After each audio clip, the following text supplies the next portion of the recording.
اور لہجہ نرم ہو، اخلاقیات سے باہر نہ نکلیں، گالی گلوچ سے کام نہ لیں، کسی کے جھوٹے خدا کو بھی برا کہنا اس سے بھی منع کیا گیا، کیوں؟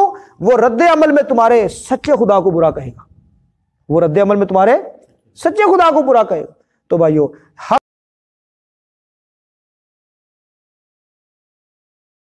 آج ہم نے 3 آیات کی تلاوت کی ہے، آیت نمبر 146 سے لے کر 148 تک۔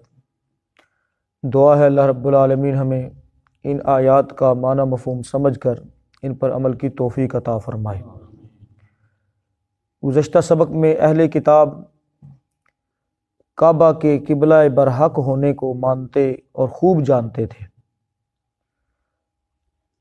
انہوں نے کھلے لفظوں میں اس کو تسلیم نہیں کیا، یہ الگ بات ہے، البتہ وہ جانتے تھے کہ واقعتاً کعبہ جو ہے یہ قبلہ برحق ہے۔ ضد، عناد، ہٹ درمی، یہ بہت ساری وجوہات ہیں جس کی وجہ سے انہوں نے انکار کیا۔ آج کا جو ہمارا سبق ہے اس میں جناب محمد الرسول اللہ صلی اللہ علیہ وسلم کی بعثت کی حقانیت جو ہے اس کو واضح کیا جا رہا ہے کہ جیسے کعبہ قبلہ برحق ہے، ایسے ہی جناب محمد الرسول اللہ صلی اللہ علیہ وآلہ وسلم بھی نبی، پیغمبر، اللہ کے رسول برحق ہیں۔ اب کوئی مانے یا نہ مانے، مان لے گا تو اس کا اپنا فائدہ ہے، جو نہیں مانے گا اور جس کو علم ہے وہ اس علم کو چھپائے گا، حق کو چھپائے گا، تو گویا حق کو چھپانے والا شخص کل قیامت کے دن حدیث کے مطابق کہ اس کو آگ کی لگام پہنائی جائے گی۔ جس نے حق کو چھپا لیا، جس نے حق کو چھپا لیا، اس سے مسئلہ پوچھا گیا، وہ حق کو جانتا بھی تھا اور اس نے اس کو چھپا لیا، تو ایسے شخص کو کل قیامت کے دن جہنم کی آگ کی لگام پہنائی جائے گی۔ لگام سمجھتے ہیں نا جانوروں کو، جی یہ جو گھوڑا ہے یا گدھا ہے ان کو پہنائی جاتی ہے، تو یہ ان کو پہنائی جائے گی۔ ترجمہ دیکھیں، بات سمجھ آئے گی۔ الذین آتیناہم الکتاب، الذین اسم موصول ہے، جمع ہے، آتینا عطا کی ہم نے، ہم انہیں، جنہیں ہم نے الکتاب کتاب دی، وہ لوگ جنہیں ہم نے کتاب دی، یعرفونہ، یعرفون محترم بھائیو یا مضارع ہے اور واو نون جو ہے یہ جمع کی علامت ہے، ہو آگے ضمیر ہے، پیچھے کیا بچ گیا؟ عین، را اور فا، ٹھیک ہے، یہ عین، را اور فا، عرفہ، یعرف، تعارف ہم اردو کے اندر استعمال کرتے ہیں کہ نہیں کرتے؟ تعارف کے اندر بھی کیا ہے؟ تا کو نکال دیں، عین اور الف کو ختم کر دیں، عین، را اور فا ہی بن جاتا ہے۔ اور عام طور پر پہچان، یا ہم اردو میں ایک لفظ اور بھی استعمال کرتے ہیں، عرف، یعنی ایک بندے کا اصل نام ہوتا ہے اور دوسرا ایک بندہ اس کے نام سے کیا ہوتا ہے؟ مشہور ہوتا ہے، پہچان ہوتی ہے اس کی وہ نام کہ یہ اس کا فلاں نام ہے۔ تو اکثر طور پر آپ نے دیکھا ہوگا، بے شک وہ غلطی ہو اس کا نام، لیکن وہ آگے باقاعدہ شوق سے لکھتے ہیں کہ عرف، اس نام سے کیا ہے؟ پہچانا جائے گا۔ تو یہ بھی اسی سے ہے، الذین آتیناہم الکتاب، وہ لوگ جنہیں ہم نے کتاب دی، یعرفونہ، اسے وہ پہچانتے ہیں، یعرفونہ، اسے وہ پہچانتے، کسے؟ جناب محمد رسول اللہ صلی اللہ علیہ وسلم کو۔ اسی طرح سے یہ ہو جو ضمیر ہے یہ آپ صلی اللہ علیہ وسلم کی طرف بھی لوٹ رہی ہے، کعبے کی طرف بھی لوٹ سکتی ہے اور قرآن کی طرف بھی لوٹ سکتی ہے۔ یعرفونہ، وہ اس کو پہچانتے ہیں، اس کی تمام جو کہہ لیں کہ نشانیاں ہیں یا جو کچھ تعلیمات وہ لے کر آئے ہیں جناب محمد رسول اللہ صلی اللہ علیہ وسلم، اس سب کو وہ پہچانتے ہیں، کما جس طرح یعرفون، وہ پہچانتے ہیں ابناءہم، اپنے بیٹوں کو، جیسے اپنی اولاد کو پہچانتے ہیں نا۔ اب اولاد کو پہچاننے میں کسی کو کوئی دقت نہیں ہوتی، کوئی مشکل نہیں ہوتی۔ عموماً جو ٹوین ہوتے ہیں بچے، جڑواں ہوتے ہیں، دیکھنے والے کہتے ہیں کہ بالکل ہم شکل ہیں، ناموں کی پہچان نہیں کر سکتے، وہ شکل کی پہچان نہیں کر سکتے، لیکن جو والدین ہوتے ہیں ان کے لیے کسی قسم کا کوئی مشکل ان کے لیے نہیں ہوتی۔ وَإِنَّ، اور بے شک، فَرِيقًا، ایک گروہ، مِنْهُمْ، ان میں سے، لا یکتمون لا تاکید کے لیے ہے، اور یکتمون واو نون جمع کی علامت ہے، یا مضارع کی علامت ہے، اور پیچھے بچ گیا کاتما، کاف تا اور میم۔ ہاں جی، کاتما کا مطلب ہوتا ہے چھپانا، کاتما کا مطلب کیا ہوتا ہے؟ چھپانا۔ لا یکتمون الحق، چھپاتے ہیں البتہ ضرور بھی ضرور، الحق حق کو، وہم حالانکہ وہ یعلمون خوب جانتے ہیں، حالانکہ وہ خوب جانتے ہیں، حالانکہ وہ جانتے ہیں کہ یہ کیا ہے؟ حق ہے، اور ان کو حق بات پہچاننے میں جناب محمد رسول اللہ صلی اللہ علیہ وسلم کی شناخت میں ذرا برابر بھی دقت نہیں ہے۔ آپ کو ایسے پہچانتے ہیں جیسے اولاد کو، بیٹوں کو بندہ پہچانتا ہے۔ الحق، اور یہ حق، الحق من ربک، تیرے رب کی طرف سے، فلا تکونن، پس تو مت ہو جا، من الممترین، شک کرنے والوں میں سے، من الممترین، شک کرنے والوں میں سے نہ ہو جا، وہ نہ پہچانے آپ کو، وہ نہ مانے آپ کو، وہ آپ کو تسلیم نہ کریں، لیکن حق جو ہے وہ تیرے رب کی طرف سے ہے، پس شک کرنے والوں میں سے نہ ہو جا۔ مراد کیا ہے کہ قبلے کی تبدیلی، قرآن مجید کا اترنا، جناب محمد الرسول اللہ صلی اللہ علیہ وسلم کی بے عزت، یہ سب کچھ کیا ہے؟ حق ہے، اس کے اندر کسی قسم کا کوئی شک و شبہ نہیں، لہٰذا شک کرنے کی گنجائش بھی نہیں رہی۔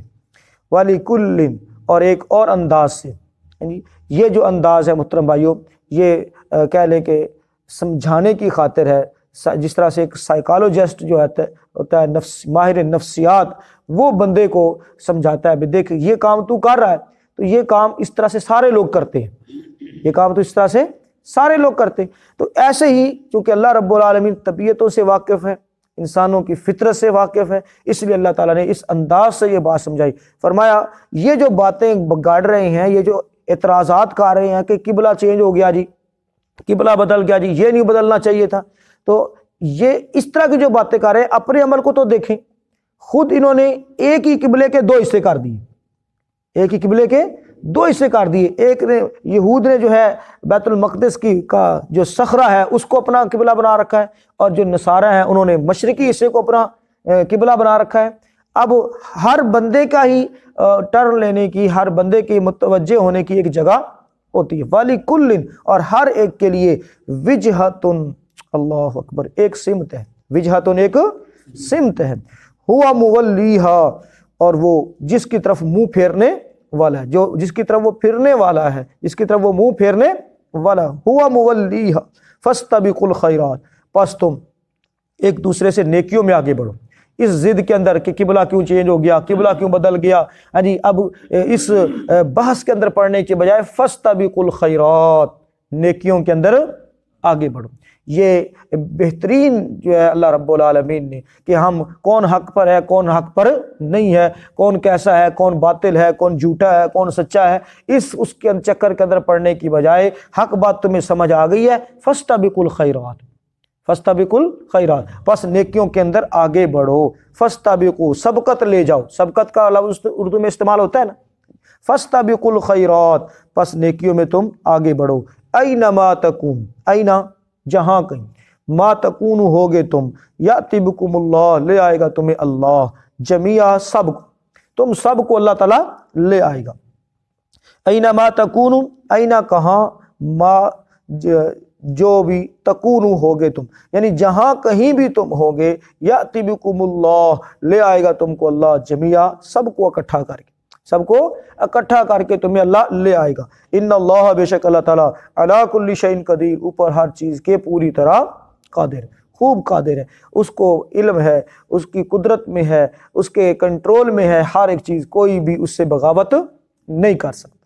ترجمہ دوبارہ سے دیکھیں، الذین آتیناہم الکتاب یعرفونہ، وہ لوگ جنہیں ہم نے کتاب دی وہ اسے پہچانتے ہیں، کما یعرفون، جیسے وہ پہچانتے ہیں ابناءہم، اپنے بیٹوں کو، وَإِنَّا، اور بے شک، فریقاً، ایک گروہ، منہم، ان میں سے، لَيَكْتُمُونَ الْحَقَّ، البتہ وہ حق کو چھپاتے ہیں، وَهُمْ يَعْلَمُونَ، حالانکہ وہ جانتے ہیں، الحق، اور یہ حق، من ربک، تیرے رب کی طرف سے ہے، یہ حق تیرے رب کی طرف سے ہے، فَلَا تَكُونَنَّ، پس مت ہو جا تو، من الممترین، شک کرنے والوں میں سے، وَلِكُلٍّ اور ہر ایک کے لیے وجہتن ایک سمت ہے، ہوا مولیہا وہ اسی کی طرف منہ پھیرنے والا ہے، فاستبقوا الخیرات سو نیکیوں میں ایک دوسرے سے آگے بڑھو، سبقت کرو، اینما تکونوا تم جہاں کہیں ہوگے، یأتی بکم اللہ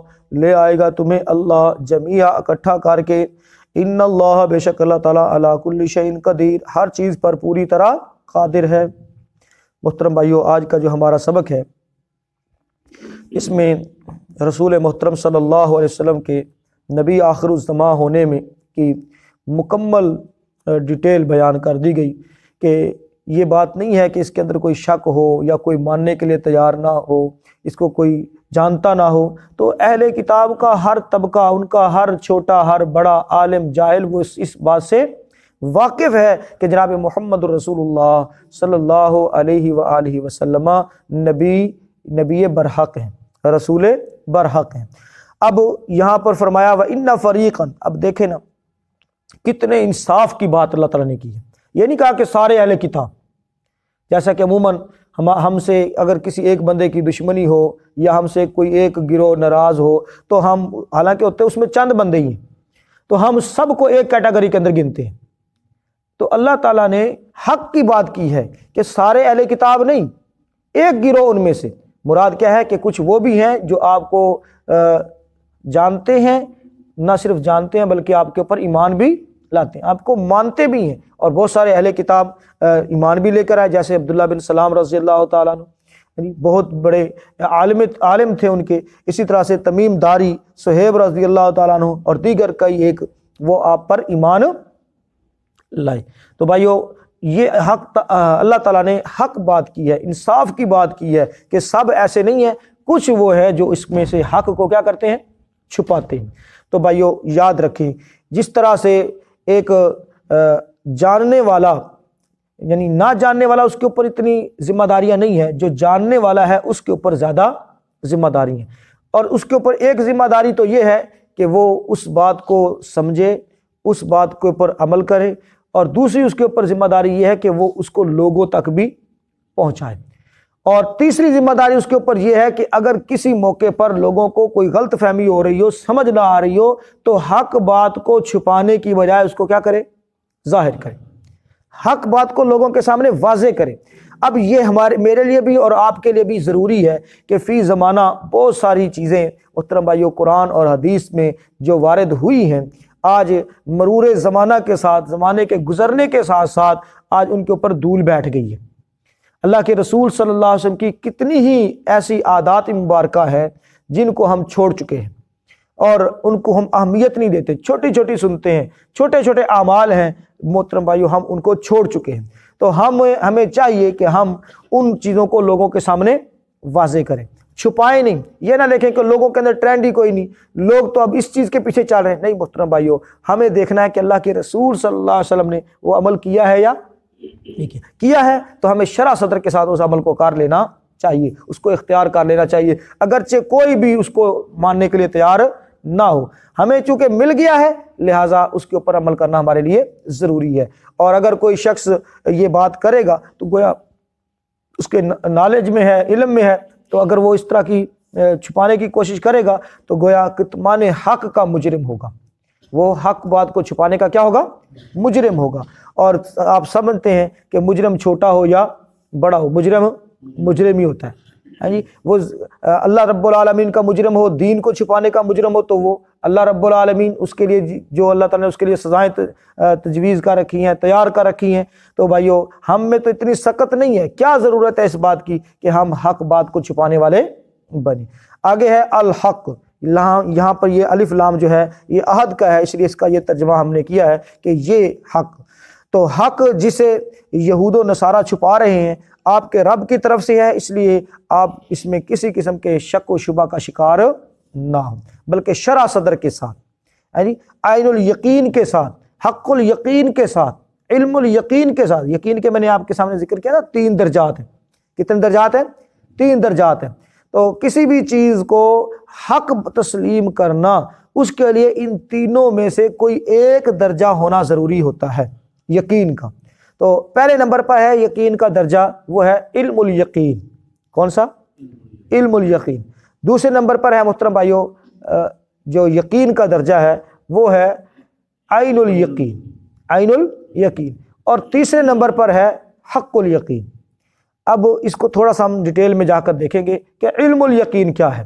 علم الیقین یہ ہے کہ کوئی بھی بات کنفرم وہ آپ تک پہنچی ہے، اس کو آپ لے رہے ہیں، اس کو آپ سمجھ رہے ہیں، اس کے اوپر آپ عمل کر رہے ہیں، اس کو آپ لوگوں کے سامنے بیان کر رہے ہیں۔ اس کو ایک مثال کے ذریعے سمجھیں، خدا نخواستہ باہر کوئی جو ہے وہ حادثہ ہو جاتا ہے، وہاں سے ایک بندہ معتبر حاجی صاحب ہی وہ ہمارے پاس جب ادھر سے آ رہے ہیں، انہوں نے دیکھا ہے وہ حادثہ، وہ ہمیں آ کر یہاں بتا دیتے ہیں کہ باہر حادثہ ہوا ہے۔ اب ہم نے ان کی بات کو سن لیا، اب ہم ان سے پوچھیں گے کہ بھئی ادھر کوئی ضرورت ہے، کوئی ریسکیو کرنا ہے، کوئی وہاں امداد پہنچانی ہے، کوئی زخمیوں کو اٹھانا ہے، کیا کرنا ہے؟ وہ کہیں گے نہیں حادثہ ہو گیا، بس ہم مک گئے، ہم ادھر ہی بیٹھے رہیں گے، ہمارے اوپر اس کا اتنا اثر نہیں ہوگا، اتنا اثر نہیں ہوگا۔ لیکن اللہ اور اس کے رسول کی باتوں میں علم الیقین بہت بڑا درجہ ہے، ایمان بالغیب اس کو کہا جاتا ہے، ایمان بالغیب اس کو کہا جاتا ہے۔ اور دوسرا جو درجہ ہے یقین کا وہ ہے عین الیقین۔ عین الیقین کیا ہوتا ہے کہ جس طرح سے حاجی صاحب نے حادثہ اپنی آنکھوں سے دیکھا ہو، اب صاحب ذرا مجھ تک بات پہنچی، ہم تک خبر پہنچی اور انہوں نے خود دیکھا، دونوں کے احساسات کے اندر کیا ہوگا؟ فرق ہوگا نا۔ جس تک صرف بات پہنچی ہے اس کے اوپر اتنا اثر نہیں ہوگا، اور جس نے اپنی آنکھوں سے دیکھا ہے اس کے اوپر اثر کیا ہوگا؟ زیادہ ہوگا۔ اور تیسرا جو یقین کا درجہ ہے وہ ہے حق الیقین، کہ خدا نخواستہ وہ حادثہ ہمارے ساتھ خود پیش آ جائے،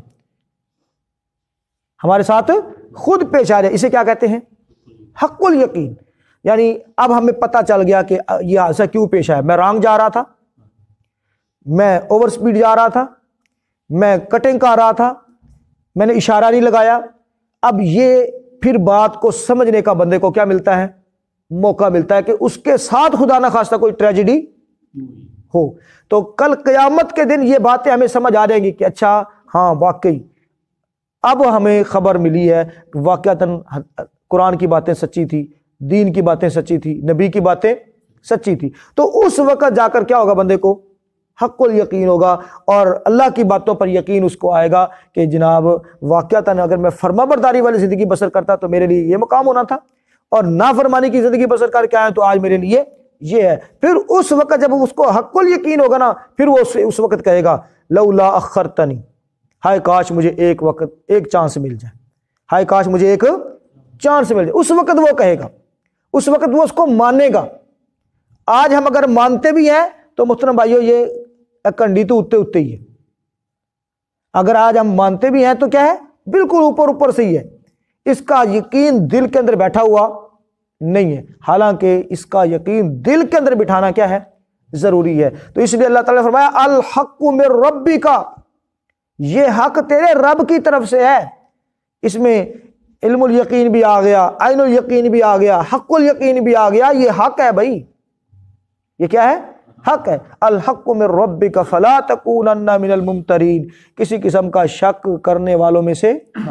اور یہ کتاب قرآن مجید لا ریب فیہ، اس کے اندر تو کوئی شک ہے ہی نہیں، اس میں تو کوئی شک ہے ہی نہیں۔ فرمایا وَلِكُلٍّ وِجْهَةٌ۔ آگے محترم بھائیو، یعنی اللہ تعالیٰ نے ایک کامن سینس کی بات کی ہے، کامن سینس سمجھتے ہیں نا، کامن سینس کی بات کی ہے کہ بھئی دیکھو تمہیں اس کے اوپر اعتراض آ رہا ہے کہ ابراہیم علیہ السلام کا قبلہ جو ہے وہ کعبہ تھا، اور ہمارا قبلہ جو ہے وہ بیت المقدس تھا، اور اتنا عرصہ تک جو ہے ہم اس قبلے کی طرف رخ کر کے نمازیں پڑھتے رہے ہیں، لہٰذا اب اسی کی طرف رہنا چاہیے، کسی اور طرف جانے کی ضرورت نہیں ہے۔ تو اللہ رب العالمین نے واضح کیا کہ دیکھیں ہر ایک قوم کے لیے اپنی ایک پھرنے کی جگہ ہے، ہر قوم کے لیے اپنی ایک پھرنے کی جگہ ہے، ہر بندے نے اپنی اپنی مرضی کی ہے۔ کس نے جو ہے وہ اللہ کی بات مانی ہے؟ تم میں سے کتنے لوگ ہیں جنہوں نے اللہ کی بات مانی ہے؟ اللہ تعالیٰ نے بیت المقدس کو قرار دیا اور تم نے اس کو اٹھا کر اپنی مرضی کی بھیڑ چڑھاتے ہوئے کسی نے کس طرف کو مان لیا اور کسی نے کس طرف کو مان لیا، لہٰذا اب تم اس بات پر اعتراض کر رہے ہو، لہٰذا بحث کا کوئی فائدہ نہیں ہے، الجھنے کا کوئی فائدہ نہیں ہے۔ اللہ کی مرضی ہے جس سمت کو مرضی مقرر کر دے، لیکن یہ بات تو کنفرم ہے کہ اللہ تعالیٰ نے ہر ایک کے لیے ایک سمت مقرر کی ہے، اور اس سمت کو مقرر کیے جانے میں کوئی جو ہے حکمت بھی ہو سکتی ہے، امتحان بھی ہو سکتا ہے، لہٰذا اب اس بحث کے اندر پڑھنے کی ضرورت نہیں ہے، یہ اللہ کا حکم آ گیا ہے، لہٰذا اللہ تعالیٰ کے اس حکم کو پورا کرو، فاستبقوا الخیرات، اور نیکیوں کے کاموں میں آگے بڑھو۔ مقابلہ تمہارا کس میں ہونا چاہیے؟ بحث و تکرار میں نہیں ہونا چاہیے، مناظرے میں نہیں ہونا چاہیے، کسی کو نیچا دکھانے میں نہیں ہونا چاہیے، بلکہ مقابلہ تمہارا کس میں ہونا چاہیے؟ نیکیوں میں ہونا چاہیے، آگے بڑھنے میں ہونا چاہیے، نیکیوں میں تم نے آگے بڑھنا ہے۔ جبکہ ہمارا مقابلہ محترم بھائیو کس چیز کے اندر ہے؟ دنیا کے اندر ہے، نیچا دکھانے کی خاطر ہے، لوگوں کو محترم بھائیو غلط کہنے میں، ان کو باطل قرار دینے میں، ہم ان چیزوں کے اندر پڑے ہوئے ہیں، لہٰذا نہ تو نیکی اس بات کا نام ہے کہ تم کسی خاص سمت کی طرف رخ کرو، اور نہ ہی نیکی یہ ہے کہ تم ایک دوسرے کو نیچا دکھاؤ، بحث و مباحثہ کرو، بلکہ اصل چیز جو نیکی ہے وہ نیکی کے کاموں کے اندر آگے بڑھنا ہے۔ تم اللہ کی عبادت میں آگے بڑھو، مسجد کے اندر تمہارا دل اٹکا ہوا ہو، غرباء مساکین کی خدمت خاطر کرنے کے لیے تم آگے بڑھو، ان کا ہاتھ تھامو، یتیموں کی کفالت کرو، نیکی پانی کے کنویں کھدواؤ، یعنی نیکی کے جتنے کام ہیں لوگوں کے کام آنا، یہ اس کام کے اندر تمہاری رغبت ہونی چاہیے، توجہ فوکس جو ہے وہ اس کے اوپر ہونا چاہیے، نہ کہ فوکس کس پر ہو؟ جھگڑے پر، بحث پر، مناظرے پر۔ اور آپ دیکھ لیں زیادہ تر محترم بھائیو ہمارے ہاں بھی جتنی بھی انرجی ہے وہ اسی کے اوپر خرچ ہو رہی ہے۔ کیا خیال ہے؟ ہماری ساری کی ساری انرجی، خاص کر ممبر و محراب کے جو والیان ہیں، ان کی انرجی تو اس کام پر ہو رہی ہے، سچی بات کر رہا ہوں۔ ان کی انرجی، ان کی ساری قوت اور ان کا سارا فوکس کس بات پر ہے؟ میں اس کو غلط ثابت کر دوں، میں اس کو صحیح ثابت کر دوں۔ بھئی لوگوں کو اختیار دے دو، لوگوں کو اپنے ساتھ نہ باندھو، لوگوں کو اختیار دے دو قرآن اور حدیث پڑھ کر سمجھنے کی، ان کو دعوت دے دو بھئی یہ قرآن ہے، یہ حدیث ہے، اس کو پڑھ کر جو تمہیں سمجھ آتی ہے اس کے اوپر عمل کرو، ان کو جکڑ کر نہ رکھو، ان کو باندھ کے نہ رکھو، اور ان کو جو اصل موٹیویٹ کرنا ہے وہ کس طرف کرنا ہے؟ نیکی کے کاموں کی طرف۔ اب آپ دیکھیں ممبر و محراب سے غالب یہ ہے کہ زیادہ تر فرقہ واریت، زیادہ تر کھینچا تانی اس کی دعوت دی جا رہی ہے، اور جو کرنے والے کام ہیں، نیکی کے کام ہیں محترم بھائیو، اس کی طرف کوئی دعوت نہیں دی جاتی۔ تو بھائیو ہمارا اصل کام کیا ہے؟ فاستبقوا الخیرات، نیکی کے کاموں کے اندر آگے بڑھنا ہے، عہد پورا کرنا ہے، تنگ دستی تکلیف کے اندر صبر کرنا ہے، اللہ رب العالمین نے جو باتیں بیان کی ہیں ان کو حق سچ ماننا ہے، ان کے اوپر عمل کرنا ہے، غرباء کے مساکین کے کام آنا ہے، یہ چیز کرنے والے کام ہیں، یہ کرنے والے کام ہیں، تو یہ ہمیں کرنا چاہیے۔ اور فرمایا باقی رہی یہ بات کہ کسی کو سمجھ آ رہی ہے قبلے کی تبدیلی اور اس کے حق ہونے کی بات تو ٹھیک ہے، نہیں سمجھ آ رہی تو اس کی مرضی ہے، تم جہاں کہیں بھی ہوگے تم سب کو اللہ تعالیٰ لے آئے گا، سب کو اللہ تعالیٰ لے آئے گا، یعنی کہ سب کا جمع ہونا کس کی طرف ہے؟ اللہ کی طرف ہے۔ پھر وہ تمہارے درمیان فیصلہ کرے گا، وہ تمہارے درمیان فیصلہ کرے گا، فیصلہ فرمائے گا کہ کون حق تھا، کون باطل ہے، کون ٹھیک ہے، کون غلط ہے، وہ اللہ ہی فیصلہ کرے گا۔ لیکن ہم نے آج ایک دوسرے کے بارے میں فیصلے سنانا شروع کر دیے کہ صحیح کون ہے اور غلط کون ہے۔ تو بھائیو دلائل کو دیکھیں، دلائل کو بیان کریں، اس کو سمجھیں، سنیں، اور لیس علیہم بمسیطر، کسی کے اوپر دروغے نہ بنے، کسی کے اوپر دروغہ نہ بنے، اس کو صرف سمجھانا، پہنچانا ہمارا کام ہے، پہنچانا ہمارا کام ہے۔ اور اس بندے کو بھی چاہیے کہ میرے اوپر اب حجت قائم ہو گئی ہے، میں اس کو تسلیم کر لوں، اس کو میں مان لوں، ضد اس کو بھی نہیں کرنی چاہیے۔ یعنی دونوں طرف افراط و تفرید کا کام ہے، جو بیان کرنے والے ہیں انہوں نے بھی ڈانگ رکھی ہے، اور محترم بھائیو جو جن تک پہنچایا جا رہا ہے، جن کو واعظ کیا جا رہا ہے، ان کی حالت کیا ہے؟ وہ بھی ضد اور انا اور ہٹ دھرمی کے اندر گلے دگلے تک دھنسے ہوئے ہیں، پھنسے ہوئے ہیں، وہ بھی ماننے کے لیے تیار نہیں ہے۔ تو دونوں طرف افراط و تفرید سے بچاؤ کرنا ہے، پہنچانے والا اپنا حق ادا کرے، اور جس تک پہنچایا جا رہا ہے اس کو بھی چاہیے کہ حق بات کو تسلیم کرنے میں دیر نہ کرے، کیونکہ زندگی مختصر ہے، زندگی مختصر ہے، کوئی پتہ نہیں ہے کہ وہ کس وقت جو ہے میرا اینڈ ہو جائے، لہٰذا اس چانس سے فائدہ اٹھائیں اور جتنی ہو سکے حق بات کو تسلیم کرتے چلے جائیں۔ اللہ تعالیٰ نے فرمایا کہ جہاں کہیں بھی تم ہوگے، اللہ تعالیٰ تم سب کو اکٹھا کر کے لے آئے گا، تمہارے درمیان فیصلہ ہونا ہے۔ لہٰذا اللہ تعالیٰ کو اچھا اب یہ ان اللہ علی کل شیء قدیر آخر میں کیوں کہا؟ اس لیے کہ کوئی شخص یہ نہ سوچے کہ چلو میں تو مٹی میں مل جاؤں گا، میری جسم کو بھی مٹی کھا جائے گی، ان ذرات کو، ان ہڈیوں کو کون جو ہے جمع کرے گا؟ تو اللہ تعالیٰ نے فرمایا ان اللہ علی کل شیء قدیر، اللہ تعالیٰ کے لیے کوئی مشکل نہیں ہے، وہ ہر چیز پر قادر ہے، ہر چیز پر قادر ہے۔ اس کے لیے کوئی مشکل نہیں ہے کہ وہ دانے سے ایک درخت نکال دے، اور دانے کا کلر اور ہے، درخت کے تنے کا کلر اور ہے، اس کے پتوں کا کلر اور ہے، اس کے اوپر لگنے والے پھول کا کلر اور ہے، اس کے اوپر لگنے والے پھل کا کلر اور ہے، اس کا ذائقہ اور ہے، یہ ساری چیزیں۔ تو اللہ کے لیے کوئی مشکل نہیں ہے کہ انسان کی ہڈیوں کو، اس کے ذرات کو جوڑ کر وہ دوبارہ سے انسان بنا دے۔ ان اللہ علی کل شیء قدیر۔ اور یہ بھی نہیں ہے کہ کسی کو کوئی چھٹی مل جائے گی، ہے جی، کہ نہیں میں اجے کام ہے، مینوں کام ہے ذرا تسی چلو سارے اکٹھے ہوتے میں ذرا کام کر رہا ہوں، نہیں، سب نے ادھر ہونا ہے اور کسی کی کوئی چھٹی اس کو مل سکتی نہیں۔ تو ان اللہ علی کل شیء قدیر، بے شک اللہ تعالیٰ ہر چیز پر پوری طرح قادر ہے۔ تو بھائیو، اللہ کی قدرت پر مکمل یقین، اللہ رب العالمین کے بھیجے ہوئے دین پر مکمل یقین اور نیکیوں کے اندر سبقت، یہی اصل دین ہے، یہی اصل دین ہے۔ لیکن ہم نے دین جو ہے اس کو اپنی خواہشات کو دین سمجھ لیا ہے، جیسے ہمارا دل کرتا ہے ہم وہ کر لیتے ہیں اور سمجھتے ہیں کہ ہم بڑی دین کی خدمت کر رہے ہیں۔ تو بھائیو، اصل دین کیا ہے؟ اللہ کی قدرت پر یقین، اللہ کے دین کے اوپر پکا یقین اور نیکیوں کے اندر رغبت۔ بحث و مباحثے سے پرہیز کرنا چاہیے، اور خصوصاً اللہ کے گھروں میں، اور تو اس چیز کو بالکل جو ہے وہ کہہ لیں کہ چھوڑ دینا چاہیے کہ اللہ کے گھروں میں ان باتوں پر بحث ہو جس کے اندر کچھ بھی حاصل ہونے والا نہیں ہے۔ اور عموماً ہماری جو بحثیں ہوتی ہیں نا وہ ایسے ہی ہے، پانی بندہ منداڑی مار ہے جی پانی میں، اب نہ جو بحث کرنے والا اس کو پتہ ہے، نہ جس سے کی جا رہی ہے اس کو کچھ پتہ ہے، بس سنی سنائی باتوں کے اوپر ہم لگے ہوئے ہیں۔ تو بھائیو، جو واقعات اگر بحث کرنی بھی چاہیے کبھی کبھار، وجادلہم باللتی ہی احسن، اللہ نے اپنے نبی سے فرمایا، اور ان کے ساتھ جب جھگڑے کی نوعیت آئے تو جھگڑے کے اندر بھی احسن انداز اپنانا ہے۔ اور وہ احسن انداز کیا ہے؟ کہ دلیل گرم ہونی چاہیے اور لہجہ نرم ہونا چاہیے، یہ احسن انداز ہے۔ بات سمجھ آ رہی ہے؟ یعنی اگر جھگڑا کرنا ہے، بحث کرنی ہے، تو اس کا بھی ایک طریقہ کار ہے، یہ نہیں کہ پانی میں بس منداڑی لگائے رکھیں تو مکھن تو نہیں آتا اس میں۔ تو اس کے اندر طریقہ کار کیا ہے کہ دلیل کیا ہو؟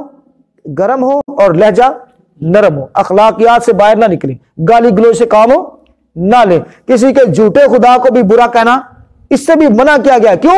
وہ رد عمل میں تمہارے سچے خدا کو برا کہے گا، وہ رد عمل میں تمہارے سچے خدا کو برا کہے گا۔ تو بھائیو، حق بات کو سمجھنے کی کوشش کرنی ہے، نیکی کے کاموں میں رغبت رکھنی ہے۔